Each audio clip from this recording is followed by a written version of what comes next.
Good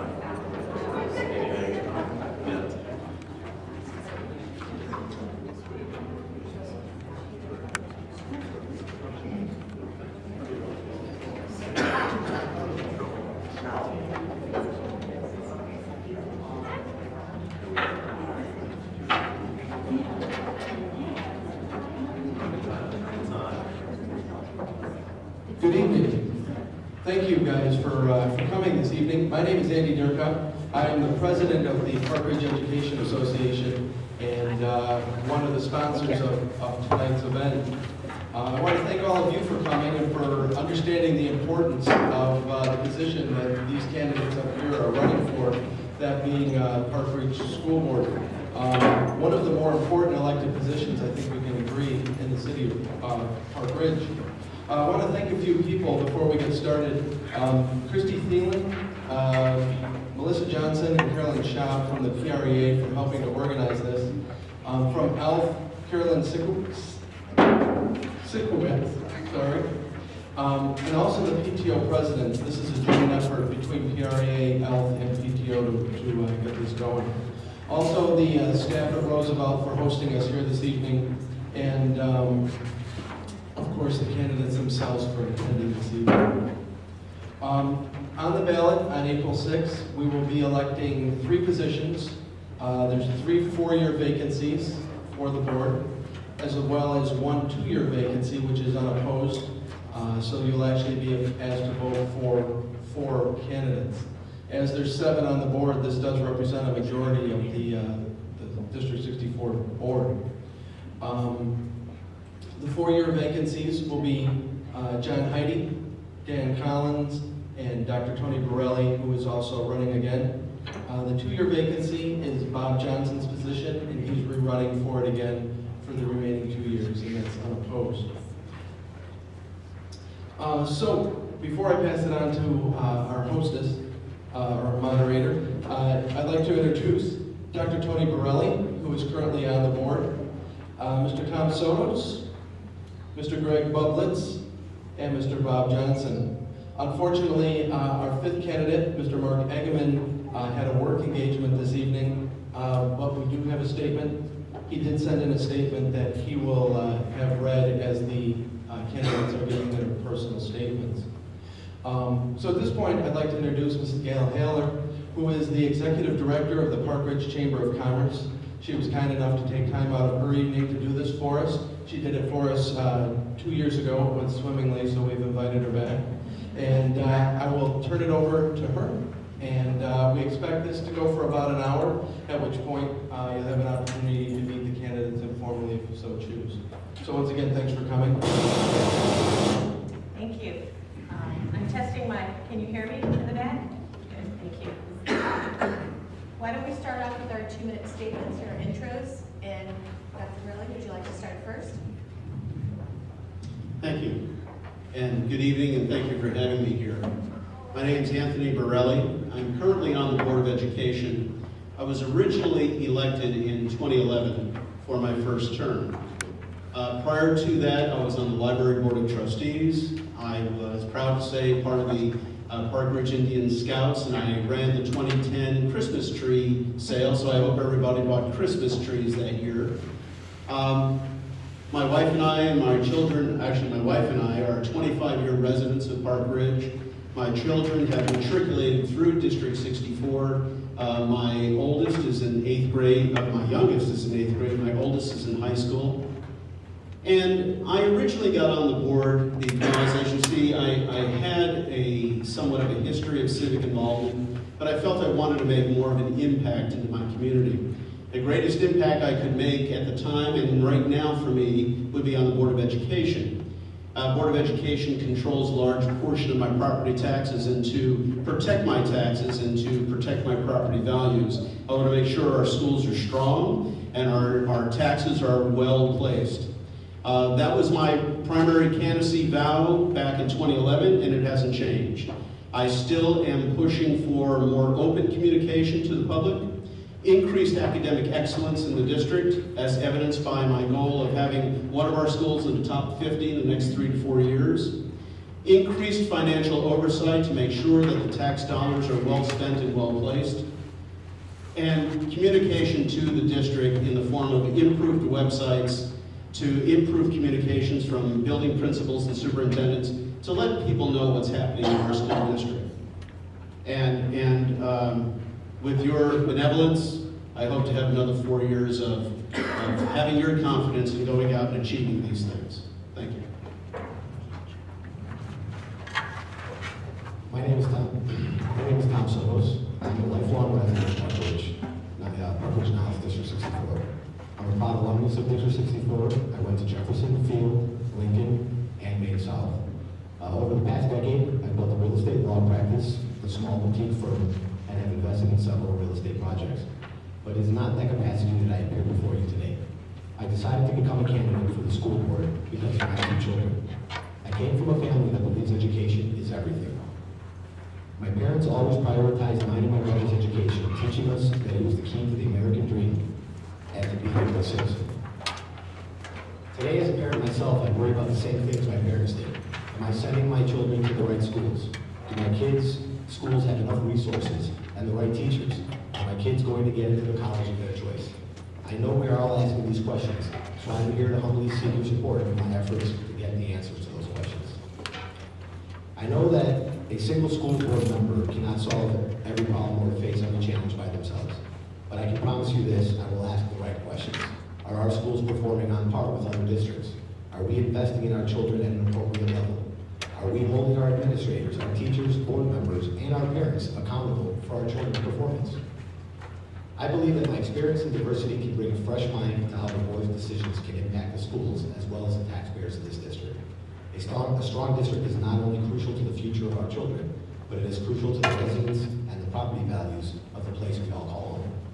When a family is contemplating a lifelong decision as to which suburb to move to, the one issue that comes up time and time again is the strength of the schools and its community. It is important to understand that the strength of our schools and where they rank among competing school areas is not only important to those residents who have children, but also to those who don't. A strong school system offering exceptional education to our children not only gives us our children the step ahead they need to compete in the real world, but also ensures the growth of our community. I believe my qualifications and experience will help the school board. All right, good evening. Thank you for coming today, meeting all of us candidates. I have a bright red tie, so my son picked my tie. He didn't quite get the seriousness of the situation, so he picked the smiling crab with the tie. But this is education and we honor children, so Gordy, there you go. How you doing? I have 3 children who, one is a first grader at Washington, and twins will be at Washington next year. I have a belief that we need to serve our community. For me, the best way to do that is by serving on the Board of Education. I'm a career educator. I've been a special ed teacher. I'm an adult ESL and literacy teacher, special ed facilitator, and now I'm a special ed director in East Maine 63, just down the road. So I moved here because District 64 has a continuing and long history of excellence in education. The priority is for the education and growth of the children. That's my first priority in my career, and as a board member, it would be as a child first member of the board. I know that a strong school district creates higher property values. That is, as Tom said, one of the things that people look for when they move to a community, just the same way that I did. I hear from the community certain things, certain priorities, certain concerns. In addition to the district having a strong history of excellence in education, I have heard that the community wants to continue and wants to even improve in that excellence in education. I hear that they want to ensure that their tax dollars are spent responsibly. Responsible decisions are made before the consideration of higher levies or other ways to increase the revenue. As a parent, a homeowner, a teacher, and a special education administrator, I offer the board the chance to have someone who is a child first educator, understands educational practice and law, balances a multi-million-dollar education budget, has a record of educational reform surrounding district instructional and academic practice, and wants to serve his community. So remember, a strong school district means a safer, a healthier, and a wealthier community for all stakeholders. Good evening. It's wonderful to see you all here tonight. Your presence here, whether you're a parent, a resident, a teacher, or any other role, demonstrates the commitment that this community has to having a good school district. My name is Bob Johnson. I'm a parent of 3 children who are attending District 64 schools. One of them is a young adult, another's in college, and I've got one in middle school. So I definitely understand the perspective of what's needed for our children as they progress from our schools here at District 64 through high school, college, and beyond. I'm currently a member of the District 64 School Board. I was appointed this past July to fill a vacancy from amongst 11 other individuals in the community who were interested in the position. During my short time on the school board, I've been an advocate, a strong advocate for student growth and improving that, also be a financial steward for our community. To that end, I'm a strong advocate this year with our district administration to implement a residency check for this next school year so that we can make sure that we're using the limited resources we have here in District 64 on the children who reside here. Quick note, just to highlight what Andy might have said before, I am running for the 2-year term, really looking to fulfill the rest of the vacancy of the term that I took over. I'm running unopposed, so if you're trying to decide who to vote for, you want to focus more on these guys and the other candidate who's not here to see. Well, thank you. I have a statement that Mark Egeman had emailed me. He said, "Good evening, everyone. Mark Egeman apologizes for not being able to be with you tonight. Mark thanks PREA, ELF, and the PTOs for sponsoring this event. Mark Egeman currently works as an account executive at CoStar Properties, which is where he is this evening, due to the relaunch of a company CoStar recently acquired. Mark lives in the Roosevelt School neighborhood with his wife and 3 boys, Christian, Ty, and Will. Mark is very concerned about our school district. He wants to keep our schools strong and make them even better, but also believes that taxpayers deserve more respect and more transparency from our school board. Mark is a good fit to represent all stakeholders in the community on the District 64 School Board, and here's why. First, our schools mean a lot to Mark because of his deep roots in this community. Mark was raised in Niles and attended Jefferson Elementary, Emerson Middle School, and Maine South High School. Mark often talks about one of his lifetime's greatest mentors, a D64 teacher, Mr. Hebel. Mr. Hebel demanded that everyone put forth their best effort every day. Mr. Hebel took the time to teach students to really apply themselves. To this day, Mark is grateful for that D64 learning experience. Since then, Mark has had the privilege of watching 2 of his 3 sons grow up in the District 64 system. Mark has also served our community as a Park Ridge baseball coach, football coach, and as a Cub Scout den leader at Roosevelt School. Because of these experiences, Mark understands just how important great teachers are to our children's futures. Our schools are a major factor as to why people choose to live in our community. We already have great teachers, so the board needs to dig deeper and help them reclaim our spot at the top of the class in the state's rankings. Mark is also a good fit for the school board because he's a fiscal conservative. The school board represents not only parents and students, but also taxpayers. Mark believes that one of the school board's most important responsibilities, along with maximizing educational quality, is to provide taxpayers with the highest measurable value for their tax dollars. The school board must show respect to taxpayers by constantly asking the question, quote, how do we do more but with less, end quote.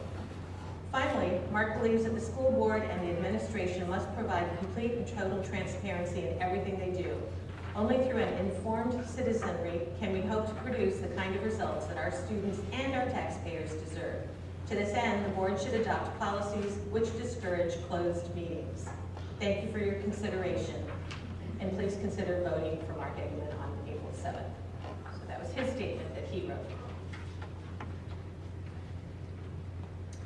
So for our first question, I'm going to ask two questions. We're going to just have everyone answer these two because I think they're important and everybody would want to hear this. But keep your answers brief, under 2 minutes each, please. So what motivates you to be a school board member and what strengths do you bring to the board? And we'll start at the other end this time. Mr. Johnson. Thank you. I think I definitely look to join the District 64 School Board to be of service to the community. I was thankful that I was chosen to do so. I have prior experience as a school board member. I was a member of the school board of the city of Chicago for the Protea School for a number of years. And I've been involved with children for many years. I've been a head coach for youth sports for approximately 17 years, up until just recently joining the school board. As far as being other qualities I have, I've been working in financial services for over 30 years now. I work specifically with non-for-profit institutions for the last 17 years. And I can really help to bring the financial experience I have to bear on the board and looking at our finances and working with the finance director on that, which I've done to a great degree in the 8 months that I've been participating already. I've spent many hours outside of the board meetings having training and in-depth discussions with members of the school administration, as well as just getting a better understanding, obviously, of how schools work here in the state of Illinois.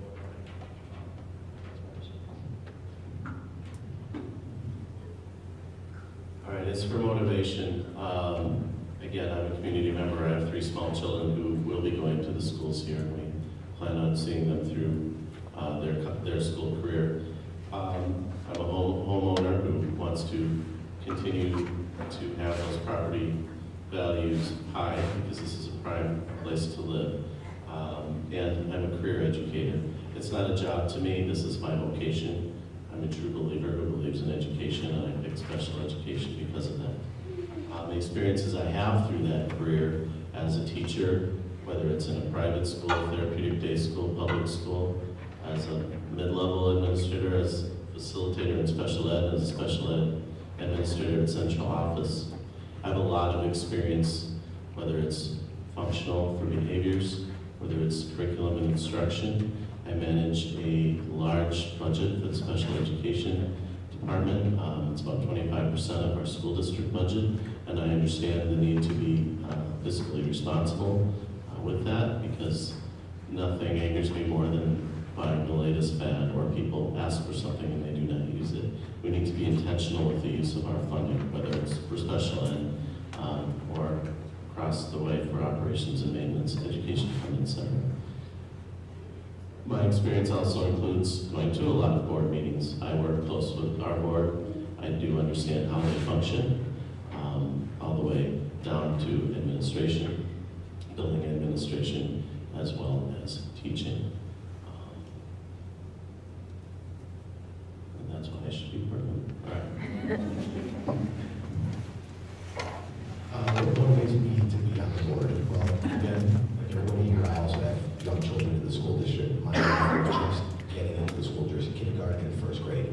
That in and of itself should be motivation enough. However, there's many other factors as to what motivates me, what makes me, what I think give me, what I give as a strength to the board. I'm an attorney. I run my own law practice, which requires more organization than I would like in my business. On top of that, I also own a couple of bars. I own an indoor golf facility, and I'm heavily invested in real estate, of which every single business requires me to manage multiple aspects of the business, not only the finances of the business, but the employees, and we're talking over 100 employees that I have to manage on a daily basis. The school board is the largest business our district has.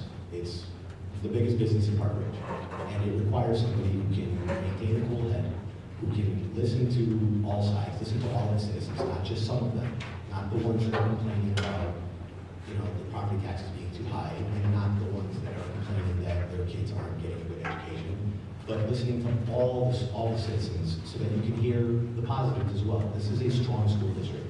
It doesn't need fixing. Don't listen to anyone telling you it needs to be fixed. It needs to move forward and keep moving in a way that is going to make it better. You can't settle for what you have today. You have to keep moving forward. What I can bring to that is my level of being able to listen. I can communicate well with others, and I feel that I can bring many people together and get them all to at least sit in a room and understand what the other person has to say and what their interests are, without allowing the negative to be brought into the situation. Aside from that, like I said, my main motivation is to just make sure that public schools keep being as excellent as they were when I was here. Thank you. My motivation simply was curiosity. Back in 2011, I had heard many things. Everybody hears many things about District 64. The cost is too high, cost per student is too high, education is not as good.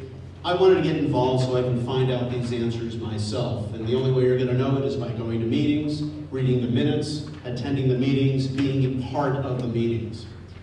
I can't do anything just halfway. I have to get totally involved with it. Then I realized that 35% of your total tax bill goes to District 64. That's a large amount. And maintaining property values and maintaining a high school system to maintain those property values is tantamount to what we need to have in our community. High-performing school districts. And frankly, by all accounts and most measures, we do have a very high effective school system. However, we just hired a new superintendent. And our superintendent suggested when she was in her interview, I want to bring this district not just good, but great. And I totally agree with that concept. Yes, we have room to grow. We have a good system, but we can do better. And we owe it to our community to get the best bang for the dollar, to take our dollars, our tax dollars, and stretch them as far as we can. There are communities surrounding us that have lower scores and higher costs per students. There are some communities that have higher scores and lower costs per students. Why aren't we one of those?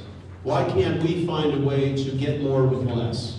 And we can. The board is working on it. The current board has found a way and authorized administration and mandated administration find a way to extend the referendum by 4 years.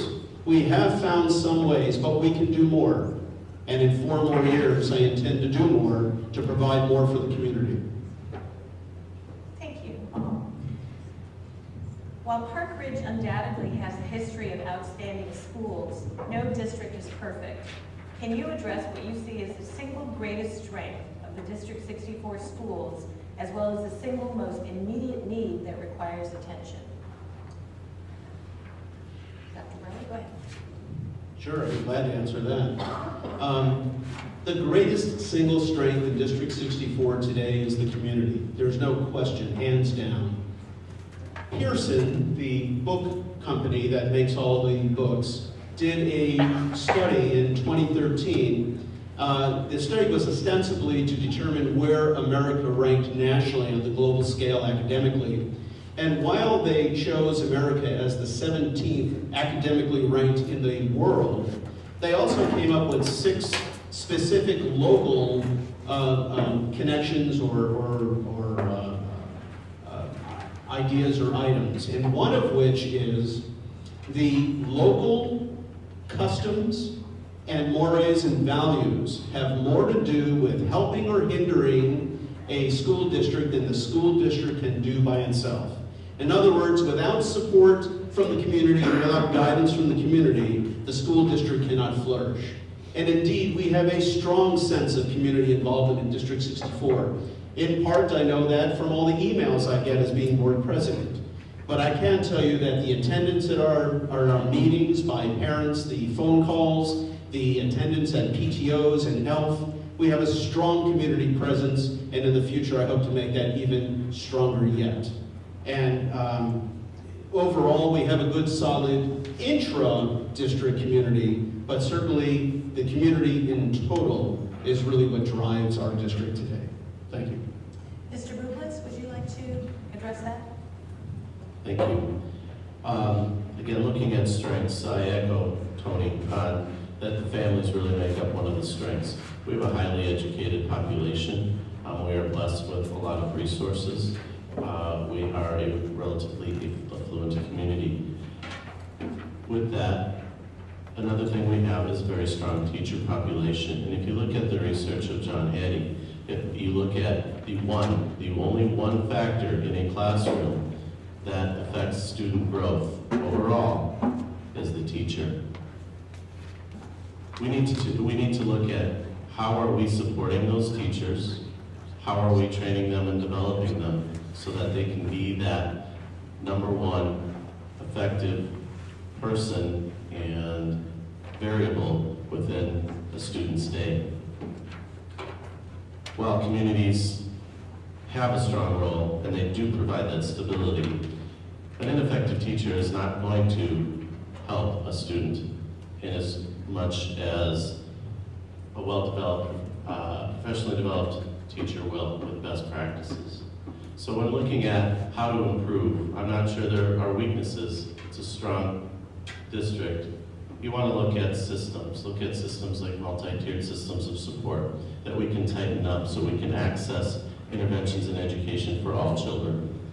Look at your special education program. How are we resourcing or how are we including? How are we doing our interventions so that we can get those students what they need right away?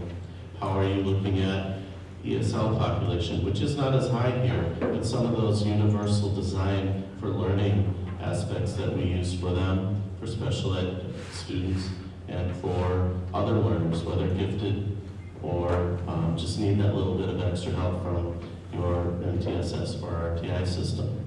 But looking at a systems level, I hear a lot about more for less. I think more of let's look to work more efficiently and better with the resources we have, but not really more for less. Let's work better.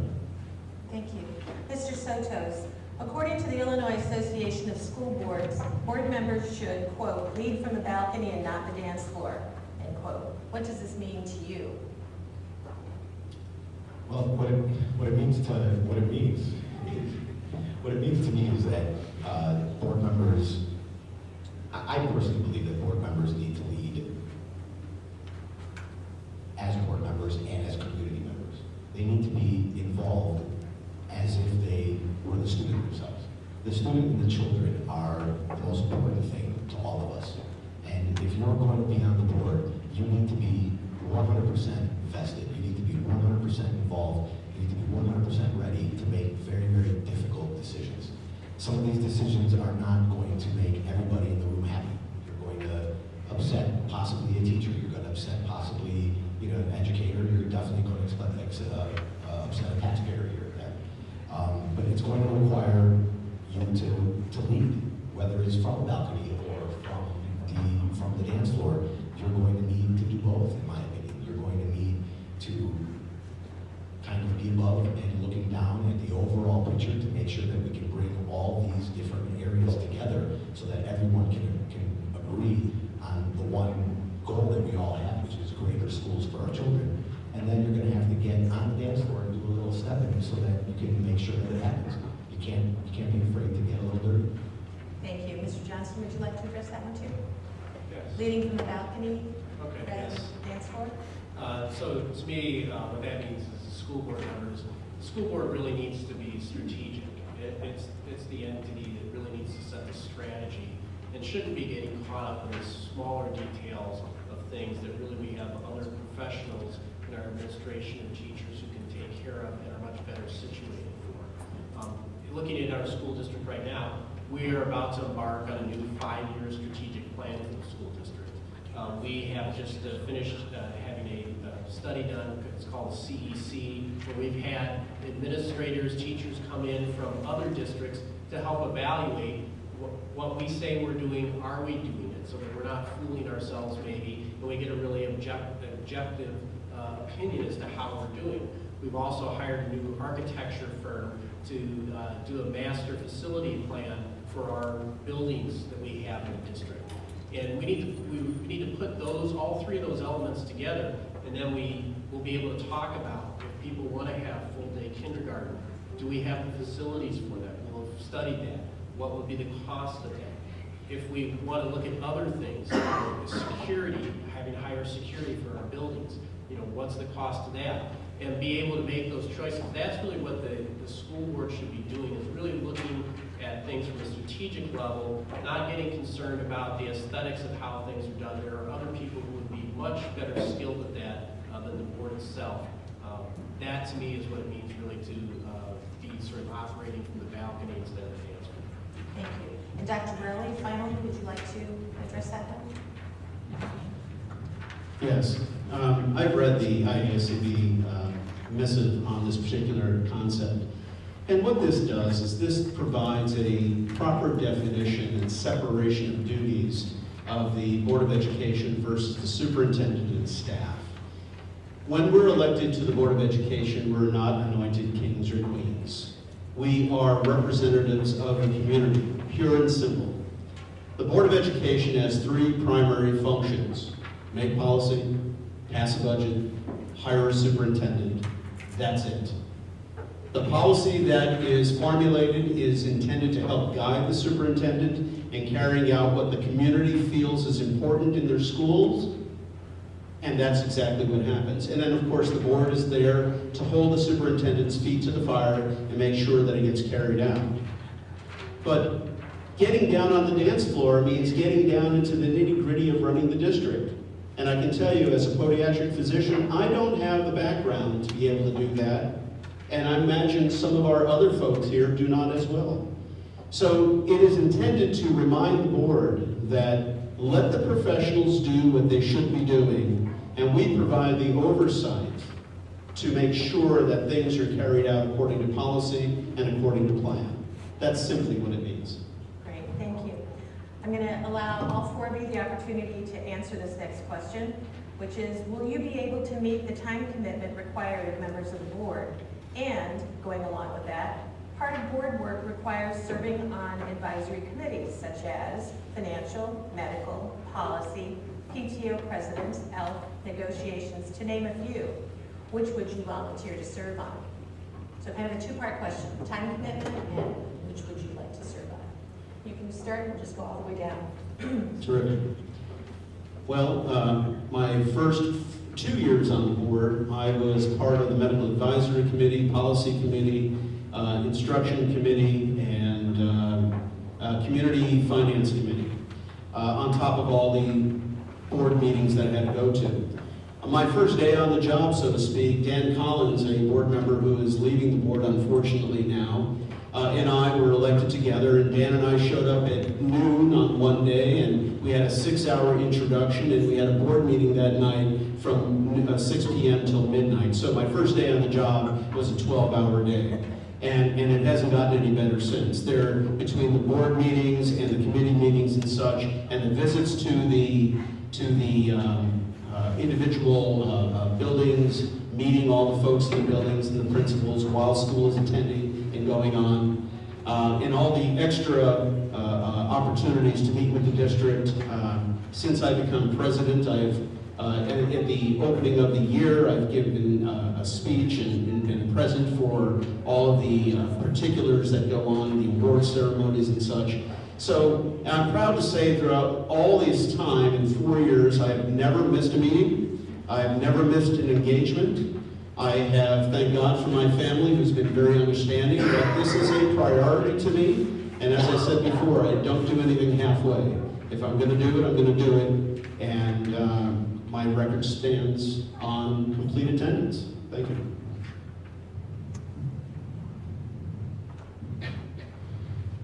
Well, I'm going to hit the committees first. I would love to actually be on every committee if that was possible, but I wouldn't be good for the medical committee, let's say. So any committee that had facilities, any committee that because of my background in development and real estate, any committee that had to do with managing other people, managing different areas of the district. But more so, I'd be interested in getting involved in as many of the committees as possible. My commitment to being a school board member is a 100% commitment. I would not have done it. I thought about it very in great detail and in much length to decide whether I wanted to do it or not. I have the time. I make my own time. All my businesses allow me to create the time that I need, so I can make the time that's needed to commit to the school board and the committees that I choose to be on. The one thing that I remember my father told me before he passed away was, everything you do will never reach perfection. If you think you've reached perfection in something you've done, then you might as well just quit, because the only way to go from there is backwards. So you keep moving forward, and the minute you think that you've done everything perfectly and you've completed your chore, remind yourself that it can be done better, and it can keep moving forward. So that's how I look at myself, and the commitment I have to this board, and the commitment I have to any committee that I can join. I think the key word is commitment. You don't come up here, you do not get the application in, you do not come up here, put out signs, work with people, unless you're committed to it. I do understand, being an insider to education, the requirements that are needed for board members. I can say the board members I've worked with, the ones who are the most visible, who are at the meetings, who are at the schools, are the ones who get the greatest impact on us as administrators, because they are more available. Their commitment shows, and they can help push and direct the district in that way. It's time. We make time. I don't have Tony's record to show on that, but I am committed to doing this, and that's how I work on things. As far as committees to be on, there are a lot of them. I work on all of the health policy in my own district, so I would be able to work on the medical committee. I enjoy the financial piece as well, trying to make that budget work, see what makes sense, what is unnecessary, what sacrifices do we have to do to make things work. I'm pretty good with special ed law and human resource law, so policy might be something that would be an option for me, but definitely looking at that medical and that finance piece would be something I'd be interested in bringing my experience to District 64. As I mentioned earlier, I've been a school board member before, although a much smaller place in District 64. I understood a lot of what goes into that. As well as, I've had children at District 64 schools for 13 consecutive years. I've gone to my share of school board meetings during that time. I understand what's involved in the meetings, but there's much more beyond that. During my time on the school board, have been very committed to participating in the meetings, to being involved with the district administration.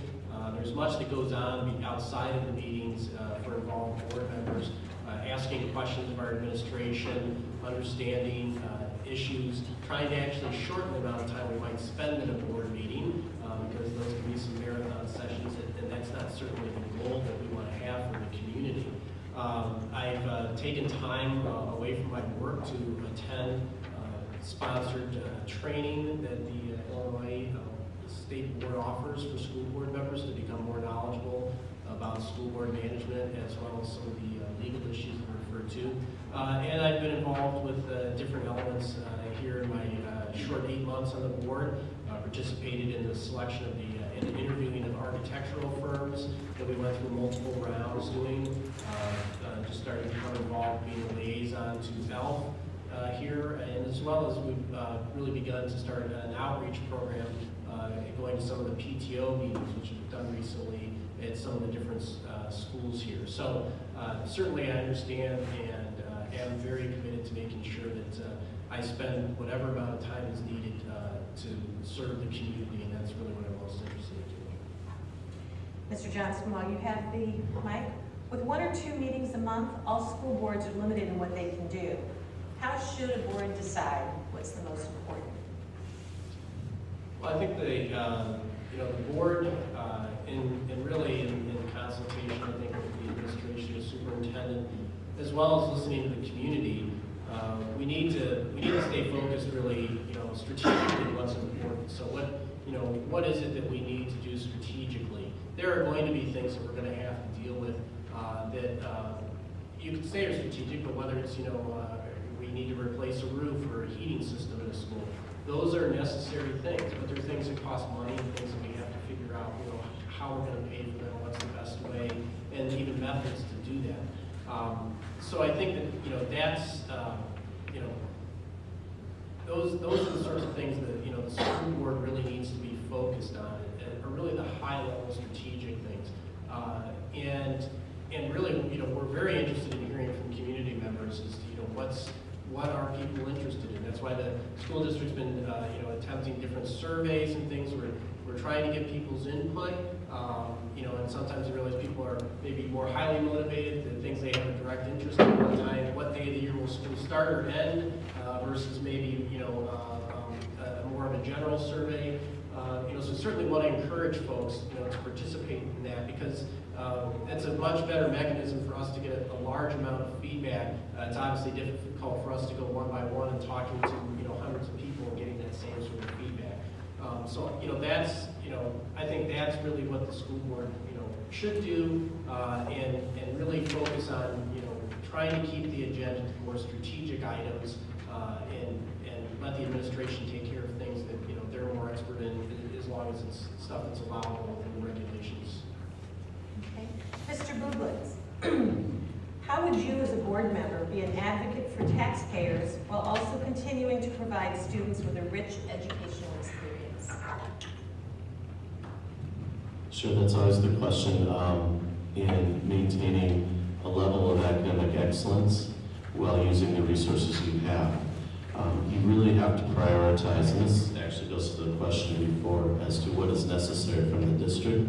You need to take that in context of student needs, the economy and the financial stability of the district, as well as infrastructure needs. We cannot have a crumbling building, or we cannot have an infrastructure where children do not feel safe.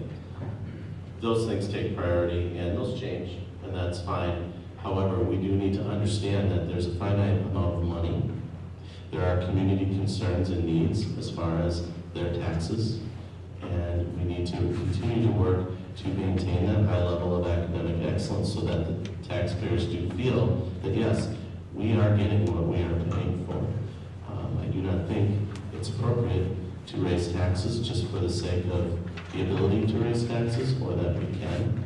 I think in prioritizing, really isolating, and being very intentional in what we need to work on. If it's a state or federal mandate, obviously that rises the ladder as far as priorities. If it's infrastructure, we talked about doing the parking lots, we've been talking about it for 15 years. You know what, it's time. Just really making sure that we are using the knowledge of our resources, using research and best practices, and really hearing the community and understanding what's necessary with what resources we have. Great, thank you. Dr. Burrell? Yes, I kind of feel that the last two questions are somewhat related. I believe that the strategic plan is the vehicle that drives expenditures. It is the community that comes together and helps create the strategic plan and determines what is important and what level of importance things are. It is the board's job, therefore, to put it into play and make sure that finances are there to cover the expenses.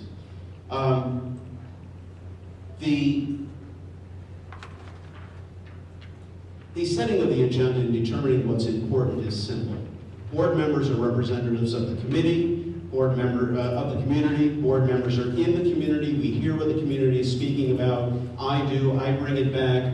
Things like updates on measles, updates on weather-related closings. These are things that I specifically wanted as board president to bring to our meetings, to let people know who are in attendance and who are watching by video, to know that these things do not go bypassed the board or the superintendent, to let people know that we are concerned about these items and issues. The strategic plan will drive the concentration of efforts in certain areas. It is the board's goal to make sure that the amounts of money expended in those areas is well within reason and is effective. Under financing doesn't get the job done. Over financing is a waste and a dishonor to taxpayers' monies. So it is the understanding the full impact of some decisions is critical. I, for one, raised the issue of securities in our schools, and I wanted interior door locks. It turns out to do that, it's a $500,000 expense because there's changing of locks and doors, and it's much more involved. I've already raised the issue of secure vestibules in all of our buildings, and this is going to be several $million. So these are all part of the strategic plan, and the board's job is to make this happen down the road. Thank you. Mr. Sotos, what are your thoughts about the role of the local teachers union in working with the school board to ensure that a quality education program continues to thrive in District 64? Also along those lines, what are your beliefs about the collective bargaining process? Well, I believe someone has to represent the teachers. They can't do it all by themselves. We definitely don't want a room of thousands of teachers trying to deal with the board and making those decisions, so the teachers union is necessary. Teachers are probably the single most important part of our child's education. Facilities is important, of course. You need the schools and the parking lots. You need the books. You need the computers. But without the teachers, who's teaching our children? I mean, we could do it at home, but if we could do it at home, we wouldn't be sending our kids to schools. And we definitely wouldn't have moved to Park Ridge, where we all felt when we moved here that our kids would be getting a quality education, which they are. So I think it's important that the school board, any member that ends up on the school board, is willing to listen to the teachers and the teachers union. I think it's important that they keep an open mind as to what it is the teachers need so that they can continue to give our children that high level of education. We need to invest in our children. At the same time, as a board member, we also have to look at the opposite side and make sure that what we are getting from those teachers is measurable. It's something that we can go back to our community with and say, hey, this is what we did. We negotiated with the union and they got this, but this is what we got in return. And it was a measurable return to our children's education, whether that be measurable in the sense of a school report card or whether it be where we rank in the state rankings, which I have many thoughts on, but we'll leave that aside for now. We need to have something there measurable. So I think it's important that the school board work with the union so that they can come to an agreement that's going to make both sides happy. The last thing you want is the only thing worse than an undereducated child is a underappreciated educator, because it will guarantee an undereducated child. Mr. Johnson, would you like to address that also? Yes, I think the district certainly, the school board certainly recognizes and respects the unions for both the teachers and the teacher assistants. It's important for the district and the unions to have a good and open dialogue about the operation of the schools. I'll give kudos to Andy Newirkup. I think he's done a very good job reaching out from the union, teachers union perspective, and working with members of the school board.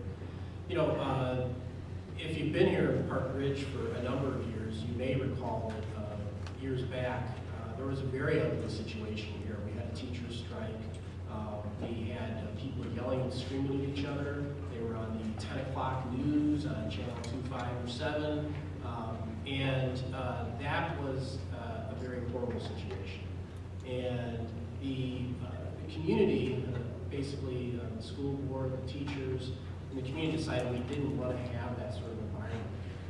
And so, it's really moved to the point where, the decision was made that it was better to have the teachers unions and the school district conduct negotiations together. Now, if you do that and you talk about it the entire time it's going on, people are going to focus on individual items. They're going to single those out. They're going to, want to argue about each thing. But really, it's as you would have with any arrangement such as this. It's really looking at sort of the full package solution and coming to a compromise that's going to work best for all parties. And I'm talking about taxpayers also. So, I think that once that's done, the results of that are going to come to the school board. It's going to be an open item to discuss and to approve. And so it's not like it's something that's going to be hidden away from the public. Thank you. Dr. Burley, did you have a word or two about that? Did you want to also address that? The relationship to me between the teachers union, PRA, and the board, I've always expressed to administrators or teachers that I've worked with that it really needs to be a partnership. And it sounds like that's something that's being built here and should continue.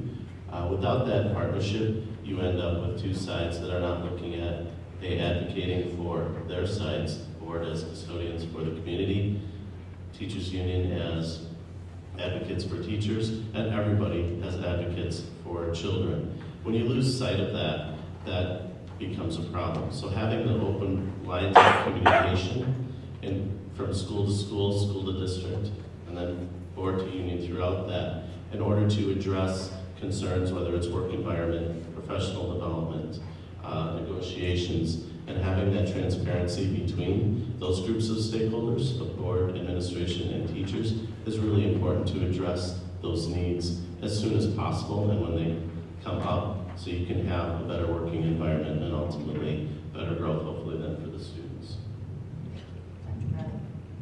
Thank you.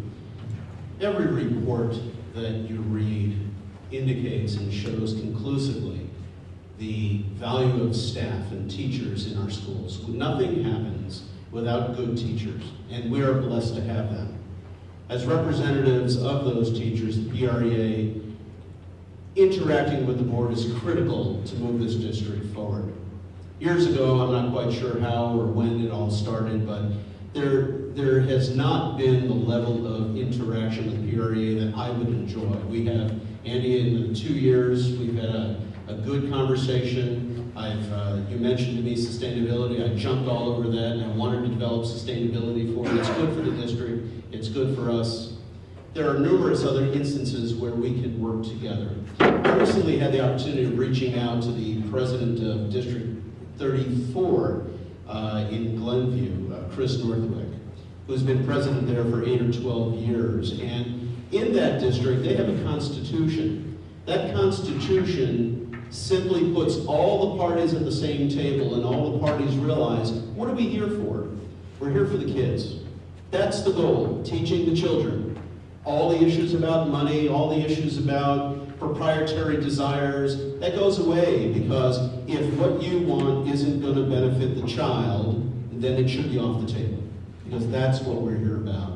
So I don't know if we can bring this constitutional concept to District 64, but the premise of everything goes around and all agreements come to one conclusion: is it going to benefit the children?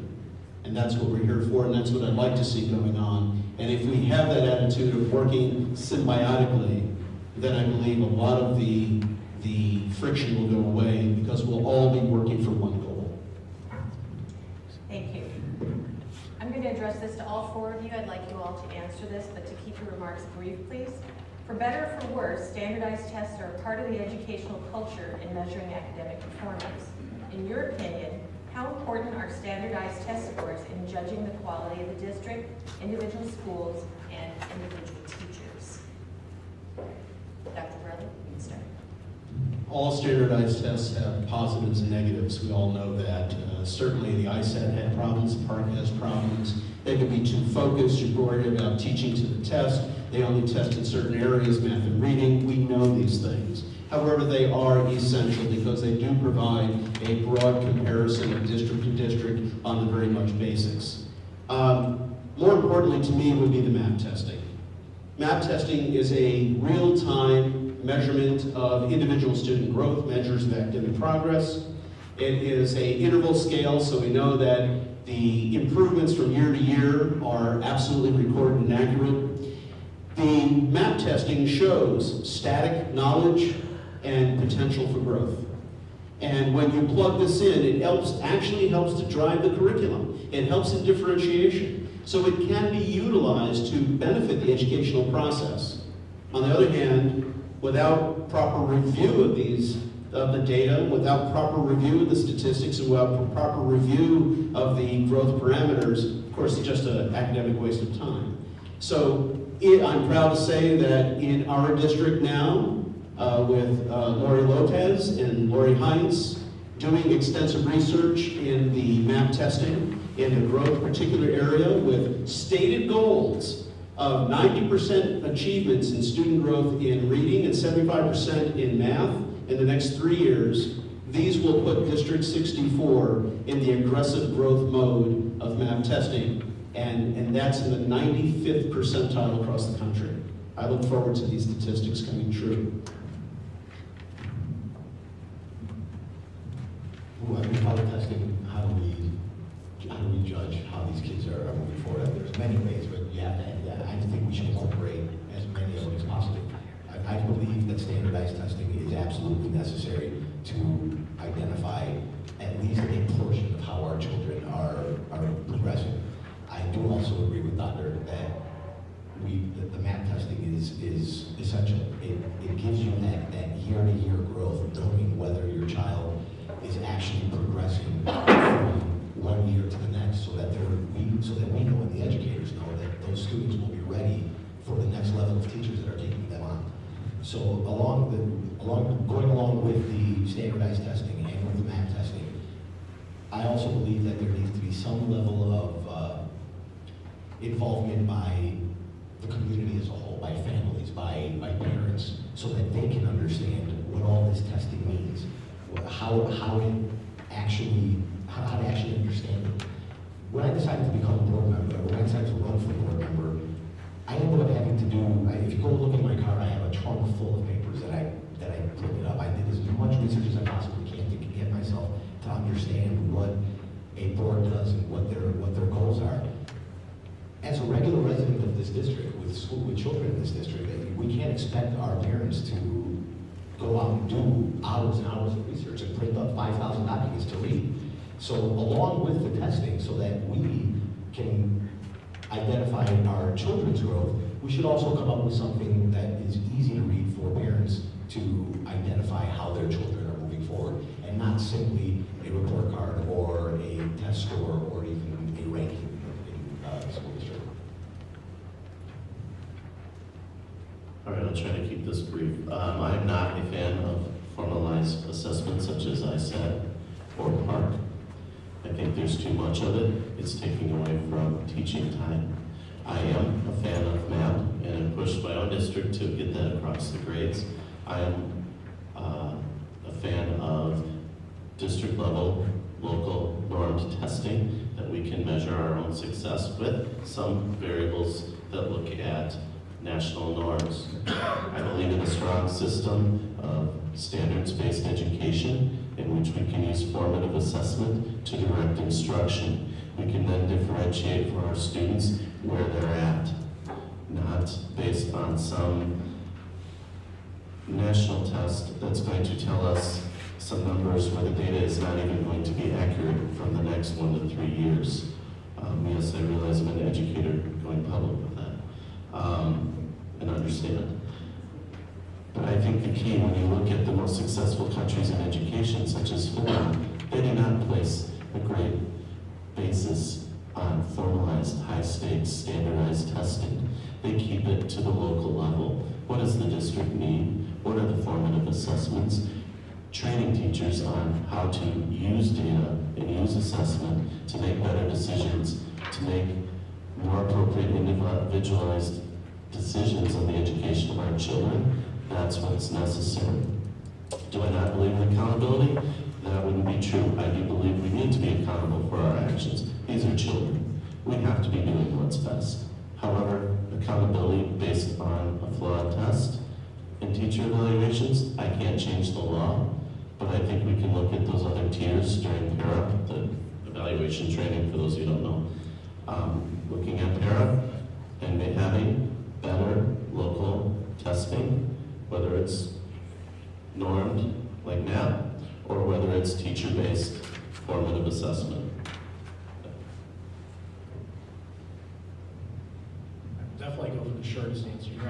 I agree that we definitely need the testing as tools to help identify and measure student growth. And I think that we'll also be able to, by using it, hopefully over time, be able to identify teachers either in our districts or other districts who are, real leaders in helping our students have that growth, and use those practices that they've developed to hopefully benefit all of our students in the district. We're going to switch things up here and ask you a student question, and all four of you get to answer this. Students often ask their teachers and principals about shortening the school day. Will you shorten the school day if you are elected? I shorten the school day. No, I would not shorten the school day. I think that, we want our children to have the best educational experience they can, and shortening the school day would certainly take that in the complete opposite direction. So I certainly would not be in favor of that, and hope that, the environment we're creating for kids, they will realize later on when there's really great benefit they've got from the commitment they've had from the teachers in their district. No, I would not shorten the school day. I'm not sure that it's long enough now. I think we could do a little bit more to make it more endurable and understand the ability for students is not to sit for 55 minutes for a class period, but it's been a while from this research, but like 38 minutes and attack and approach our education by looking at that, by having our junior high students, I can't vouch for the high school in this forum, but having them start later as they do in Australia, because those kids don't rise up or learn in the morning, and I understand there's money in busing and sports, but really using research, using intentional decisions to make that day better. But no, I don't think a shorter school day would work. I guess we could like the year, but I think anyone would like that. Are children going to be voting in this election? Because if they are, then absolutely. No, absolutely not. In my opinion, the more school, the better. I mean, that's how I was raised. That's how I'm raising my children. My son and I walk down the street and we count. I'll ask him how many lines we crossed over, and if I take away 2 of those lines, how many lines do you have left? I'm constantly trying to teach him to give him that extra edge. So I don't think shortening the school day is something that we should even consider. Yeah, unfortunately for the students, I'm not for shortening the school day. In fact, I'm actually for making the school year longer. Studies have shown that in Europe and the Pacific Rim countries, they actually have longer days, which actually translates into weeks longer year curriculum, which in part provides them with somewhat of a basis when it comes to international scholastic achievement ranking.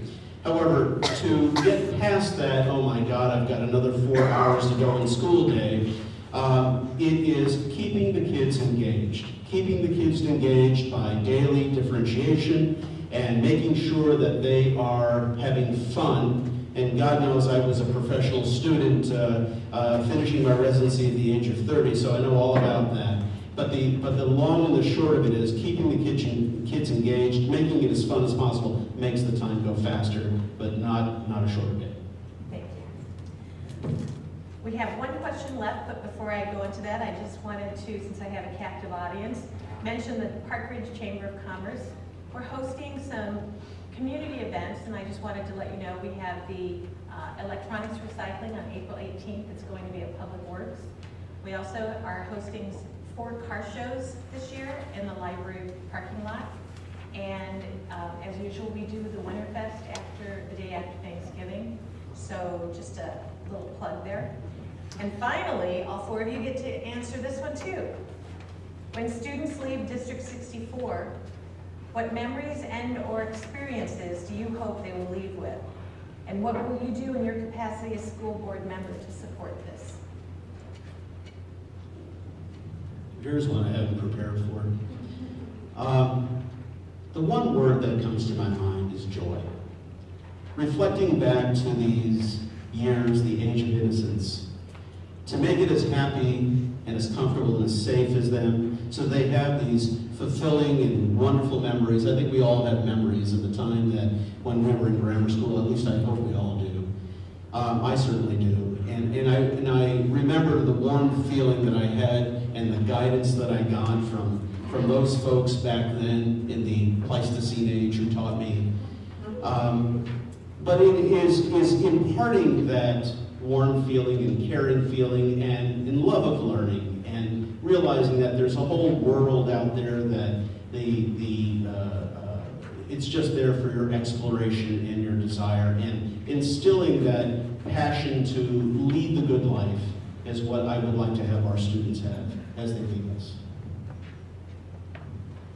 I want the students to have what I had, a great pride in being a part of District 64 and District 207 and being a part of the community of Park Ridge. The uptown, the remembering Mr. Eggerman, who's also running for, he remembers his 5th grade school teacher, which is Keaton, by the way. Which I know because I had him as well. And the fact that we remember the name of the teacher 35, 40 years later. I want my kids to have that same desire to come back to the community. I went away, I went to college, I lived downtown. I did what I had to do, and when I had to choose where I was going to live, I chose Park Ridge. I chose to come back to this community and to its schools and to its education. And that's what I think as a board we need to continue to strive and fight for, so that when they get that age, they know that the board that was governing while they were here did everything in their power to make sure they got the best education that they can possibly have. I want when they look back on it to remember these things of what made them who they are. When I look back at the decisions I've made in my life, I can trace them to teachers. Mr. Hamburg standing on a desk doing Last of the Mohicans with one of the girls' makeup on, I remember that. It struck me. I became an English major. Mrs. Robinson and taking us to the library, I remember that. Those silly SRA sheets with, like, you read about the dolphin and you feel it. I remember those. I actually learned about dolphins and dinosaurs and alligators. I think I was the only freak that enjoyed that. I remember that. Unfortunately, I also remember some of the teachers that didn't differentiate or didn't engage me, and I slept through 2 years of junior high math because my 6th grade teacher wasn't very nice to me. She didn't differentiate. I blame her for being a special ed teacher because I wanted to make a difference and go and do what students needed at that time. But I remember a lot of fun, and I want them to look back on that and be able to think about the Last of the Mohicans and that crazy Mr. Hammer, who's still teaching them, by the way. That's a long time. Standing on that desk and with war paint and his tie around his head, teaching that he, at that age, still loved literature. He also said, when asked, why don't we do Tale of Two Cities? We're in AP class, he goes, because I care about all of you, and I wouldn't do that to you. So, another reason to become a teacher so I can control that. But I want them to look back and be able to look at those milestones and memories of their life and how it affected the decisions they made. Thanks, and I'll echo the comments. I want them to look back and appreciate the great education they have. I was remarking to one of the individuals here tonight, actually, that one of my children, just shortly into his freshman year of college, unsolicited, called us and told us how immensely much more prepared for college he was than many of the other students that he was there with. And I think that's really a testament to our school district. Obviously, 207 plays a role in that too, but we're spending the first 9 years getting folks prepared to go there.